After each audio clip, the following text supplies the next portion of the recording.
The veil is gone. It's down. But what does that mean? And what comes in now? There are great beings returning to our plane. We're going to be talking about that. But before I talk to you about the beings that are coming in right now, because that is going to shift something in your heart, you're going to feel ushy, gushy, and mushy as I talk to you about the incoming beings. But before we get there, let's talk about how they're coming in, why they're coming in, and what they're coming in through. Well, of course, that is the veil. You've heard this before, right? You've heard about people who might pass away and they say, well, I saw beyond the veil. You might hear conversations about the other side of the veil. And we've always imagined, right, in the false matrix, that what people were talking about was the other side of life, like a heavenly world. We thought that was the other side of the veil. No.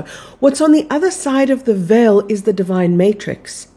The divine matrix, another word for that is the organic universe. That means the original creation template. The realm that we've been living on has been encapsulated inside a veil of forgetfulness, distraction, illusion, and fragmentation. And in that veil, well, it's kind of like more than a veil, because a veil you can still have light coming through. The veil was such a solid structure that it was more like a quarantine zone. Think of it more like a wall, like a thick wall, rather than what your mind will conjure when you talk about a veil. Now, spoiler alert, the veil is so thin. It's threadbare in places, and to many people on the planet right now, it's just totally non-existent. Why are different people having different experiences of the veil? Okay. We really need to understand the dynamic of this thing. First of all, why was it put there in the first place? Well, the archons who established the false matrix needed a place to keep the false matrix separate from the organic universe, the divine matrix, that it had come from. In order to maintain that veil of separation, they established a frequency net. That's what the veil is. And it's interwoven into Earth's magnetic field. Now, as the magnetic field drops, which is what's taking place right now, that's what is allowing in more impact from the solar field around us. It's our thinning veil. It's our thinning magnetic field, because remember, the veil was interwoven into that. But it's not just Earth's magnetic field dropping that allows more of the interaction with that cosmic light to come in.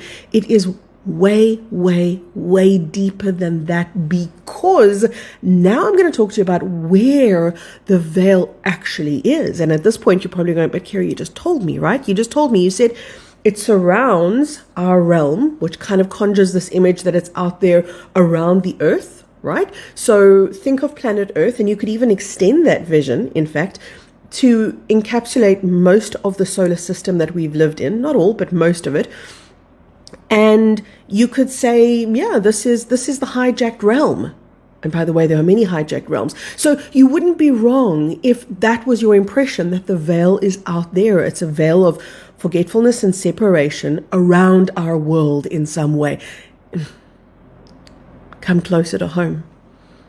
Here's the veil. It's inside of us. And what we do is we generate the projection and we reflect what we are. We project from the inside our reality.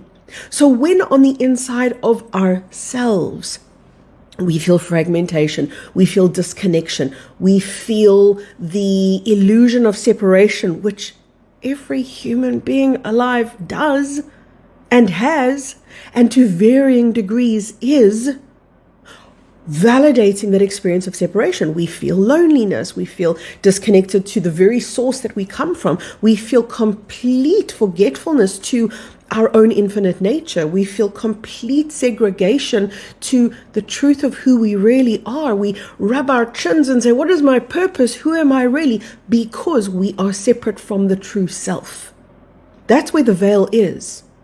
The veil is an imprint that lives inside the cellular matrix, the body. And we project that inner imprint into the external world. And that's why there's a veil out there. But its actual origin, come reel it in, its actual origin is right here. It's back home. It's inside of each and every single one of us. And it's at this point where people will normally say something like, but I'm just little old me. I'm just one little person. I surely can't make a difference or have an impact in this great big world that we live in of 8 billion people. Oh, baby, oh, baby, oh. You have more than an impact. You are like a contagion in the best possible sense of the word. You are a frequency of light, and the nature of light is that it ripples. So when one person, begins to delve into deeper depths, forgets about what everybody else out there is doing, and stops basing their lives on what everybody else is doing, and stops waiting for what everybody else is doing because, they got to catch up. When one person gets brave enough to say, the world's going to do what the world's going to do, I am here for my process, my ascension, my evolution, and they begin to connect beyond the brain. In other words, beyond the mental realm that we've been locked into. Because a big part of the purpose of the veil was to lock us into the false matrix, which is a mental realm. And within that realm, we lose access to our multidimensionality, which is why we lose access to the true self. But the moment we start to reclaim, reignite, reconnect, begin this process of moving beyond the safe place, the known place of the mental realm, and we start processing and feeling energetically, we start recovering our energetic self and enlivening the multidimensional truth of who we are, then our own inner veil of separation begins to melt, begins to dissolve. And that, my darlings, can you see now, is why people experience the veil differently. For all intents and purposes, that external veil, which was once part of a massive, coordinated, concerted broadcast system that we called the false matrix. It was one broadcast signal. Round about 2012. What the heck is that? Let's try again. I told you time's gone a bit weird, right? But that was a bit too weird. Round about 2012. What happened was the galactics began to see the injustice of the situation we were in, that we couldn't reach that broadcast signal to take it down, let alone comprehend that it was even there. So they took down the external broadcast signal, knowing that the real work was going to be on the inside. That this was going to result in that external validation of the broadcast signal, which was the veil, coming down. But now it was going to be each and every single one of us from the inner level that was going to become responsible for our own inner separation, fragmentation, and bringing that back into cohesion and wholeness. You guys, think about how everything in the human body is divided. Think about how the left hemisphere of the brain and the right hemisphere of the brain separate. Think about most of our organs. They are divided. They are separated. Think about the way that we conduct ourselves in society, the way that we think about ourselves. We say, my head and my heart. We're in this continual tug of war between two sides. Even if you watch the news, even if you look at politics, even if you look at just life in general, it's, should I do this or that? Do I believe in this or that? It's black or it's white, it's yin or it's yang, because this is the nature of the false matrix that we were born to. As soon as the alchemy of cohesion takes place here on the inside, that veil drops and what begins, my loves? What begins to come in? Okay, you asked the question. Now we're going to talk about it. This is where, for me and my heart, this is where it gets so exciting. It was around about, 2-3-ish weeks ago that I began to gain a sense of a presence coming into our solar system. The being, this is a celestial being of gargantuan galactic proportions, at the very literal sense. This being I want to describe to you as follows. When I first became aware of it, okay, let me give you the visual. This was the visual. When I first became aware of it, undulating waves, like a shimmery light wave. And as I saw that shimmery light wave, it reminded me of when we were kids and we blew bubbles. Remember those little soap bubbles that we blew? It looks almost similar to that. There is this, can I say bubble-like? And you know what I mean now when I say bubble-like. I'm talking about those bubbles that we used to blow, but it's not perfectly round. It's this long, sprawling, massive consciousness. Shimmering light, radiant, reflective, conscious, alive, omnipotent, loving, so wholesome, so nurturant. And this plasma being is coming into our solar system, and as it does, as it waves, because that's how it moves into the solar system, its size becomes apparent.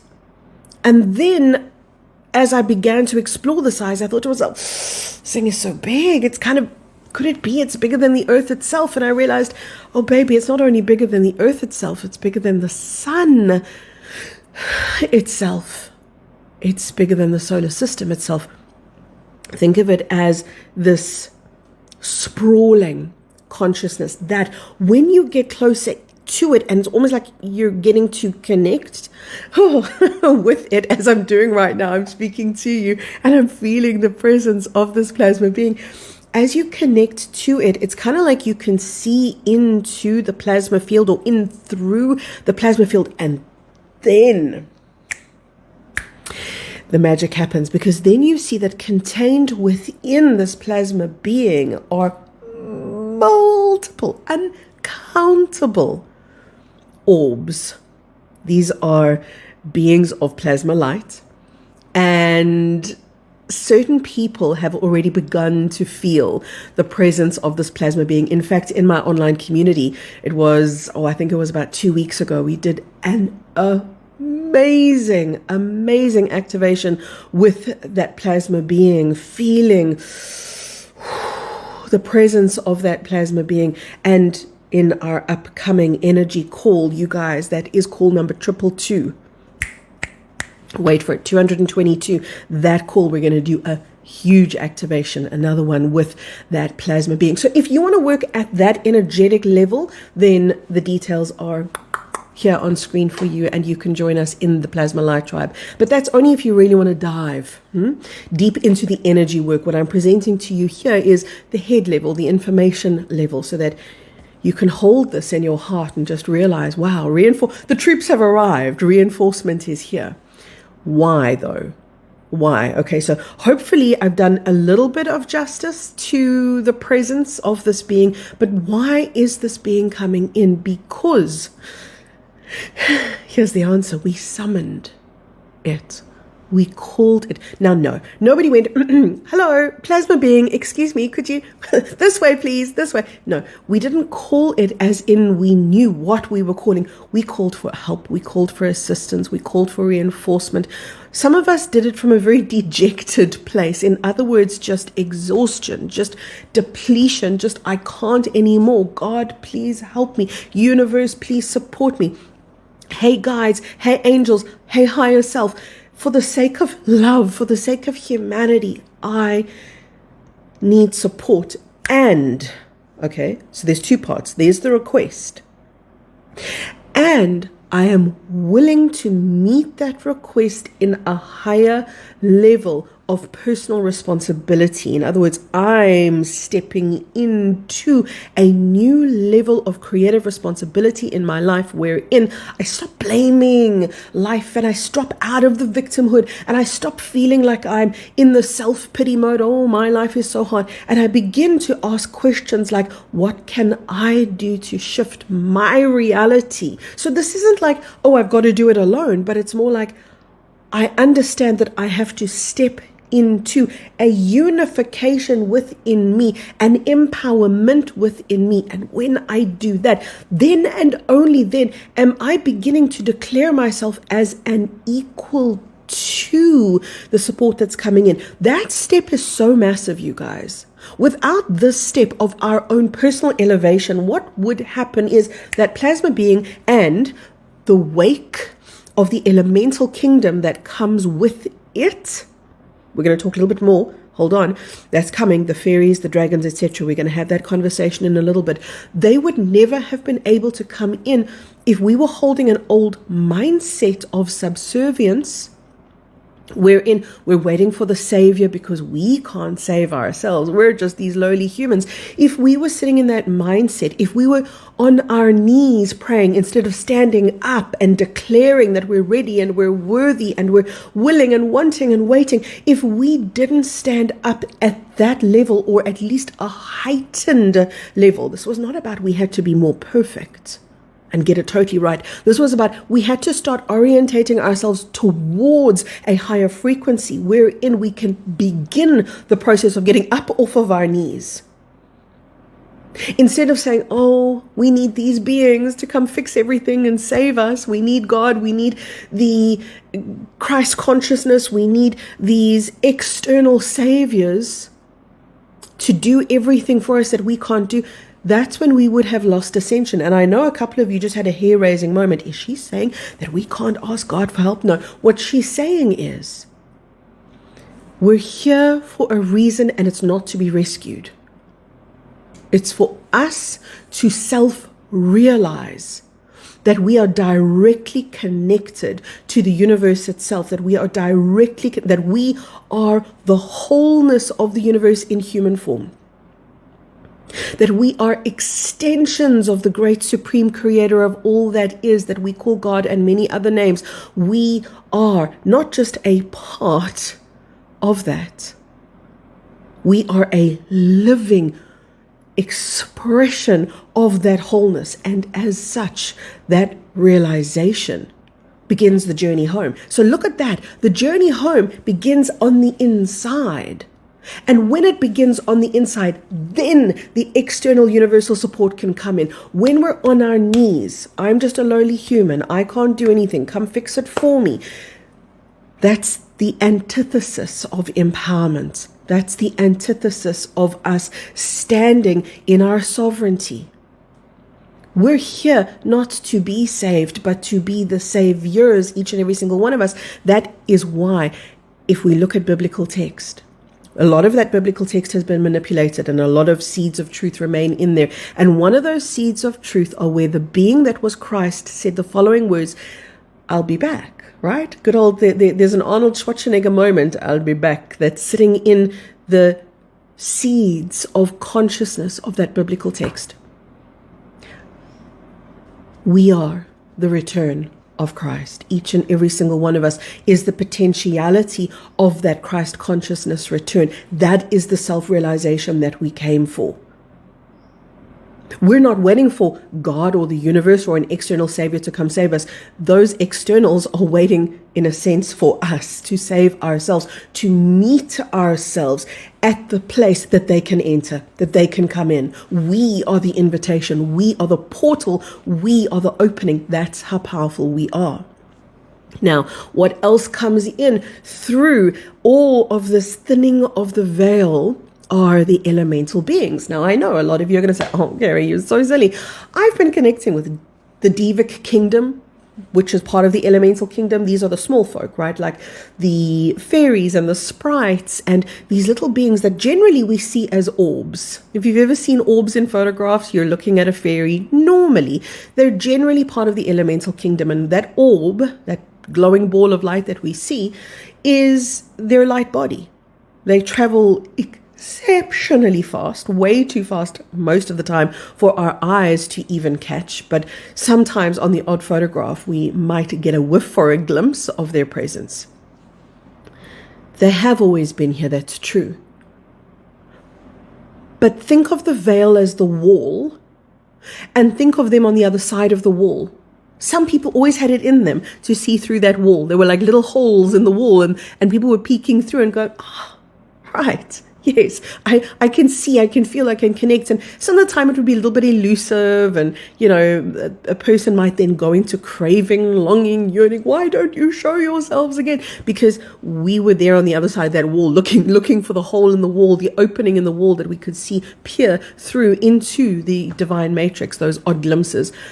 Now, as that veil thins and thins and thins to the point that it's either threadbare or completely gone, depending on where you are at the inner level, it's as if the beings who were in another room, so to speak, right, the elemental kingdom, that wall has dissolved. The other room is now part of the same big room that we're living in, part of the same realm that we're living in. All that means is we will begin to maybe get a better visual on them, but certainly get a better connection with them.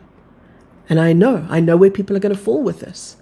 I know where people are going to stumble with this. And I don't want you to stumble, so I'm going to share this with you. They're going to fold their arms and they're going to go, seeing is believing. And I haven't seen anything. Therefore, it's not real. This is a great, and you can say those words and you can believe those thoughts. I'm not telling you you're not allowed to, and I'm not trying to convince you. I'm simply saying if you do, what you're doing is you're narrowing your field of experience right down into the false matrix. Because what the false matrix is based on is what the mind can comprehend and what the eyes can see. What the eyes can see is less than 1%, and I mean way less than 1% of the visible light spectrum. So no. The Devic kingdom, the elemental kingdom, the plasma beings, they're not going to be visible in the light spectrum that we are used to operating in.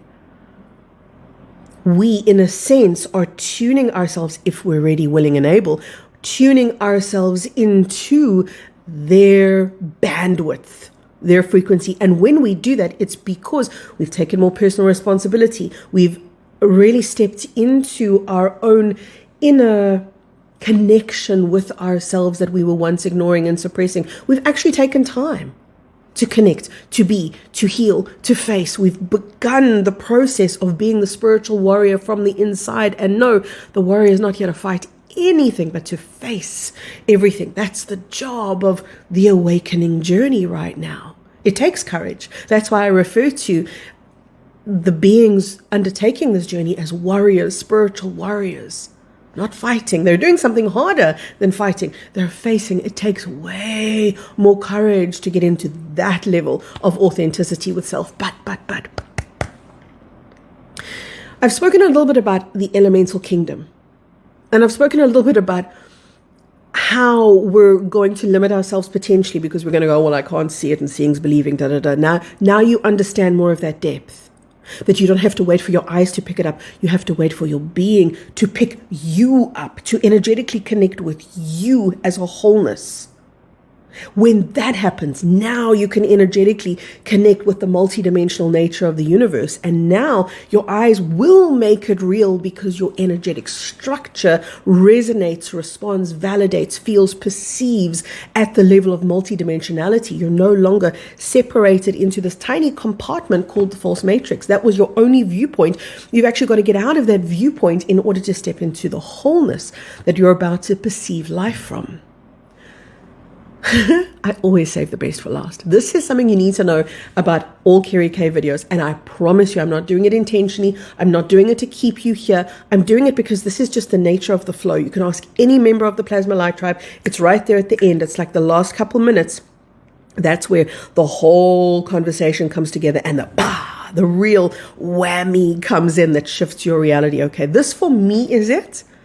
I don't know if this is it for you, but for me, this is it. The sky whales and the sky ocean and the sky beings and the sky dolphins, and there's an entire ocean. Yes, this is what I'm saying. There in the sky, there are sylphs who are in the process of cleaning the sky. They're kind of like sky sprites, sky fairies. There are all or most of the oceanic creatures in ethereal form up there in the sky. We have a body of water that we call the ocean. There is a body of ether above us. And that ethereal body we look at as the sky and say, oh, well, it's empty. except for a couple of clouds. Sometimes the clouds, you're going to see them take certain shapes, and sometimes those shapes are direct conversations from that elemental kingdom, that elemental world, because yes, the elemental world extends into the sky beings. And yes, there are also elementals that we haven't even seen there in the ocean, under the seas. Do you know that? The things that we see, the fish, the dolphin, the shark, the whale, etc., those are in our bandwidth of vision. And there is so much more that we haven't yet seen. I can't wait for our vision to really get switched on. And as we shift into 5D, that's going to become more and more apparent. We do have a marker point, which is called ascension. Right now, we're in the process of ascension. Once we hit the marker point called ascension, which is marked by a great solar flash from the sun, I'll do another video talking about that. Then what's going to happen is we completely shift, completely physically, in the physical form, shift into that 5D vibratory realm, and then our eyes will very easily see the mermaids that are part of the elemental kingdom beneath the ocean, the other consciousness that's under the ocean, as well as those that are in the sky. We'll be communing with them, interacting with them. And guess what we're going to say? We're going to say, damn it, all this time, I was looking for life from other planets, not even knowing that there were worlds of beings living here within our realm that I couldn't have even dreamt of, let alone connected with. This world is going to become a full dynamic vibratory field of living consciousness, and you'll be a part of it as living consciousness. Do you see what you're a part of? Do you see the kingdom you're beginning to tune into by starting here, tuning into you? Reach out your hand if you need support. Want support. Plasma Light Tribe. That's why I created that sacred container, that sacred space, where we can do that level of energetic work again, when you feel called. For now, I hold you in so much love. From my heart, all the way. Feel it. Take a moment, take a breath. From my heart, all the way to yours. So much love.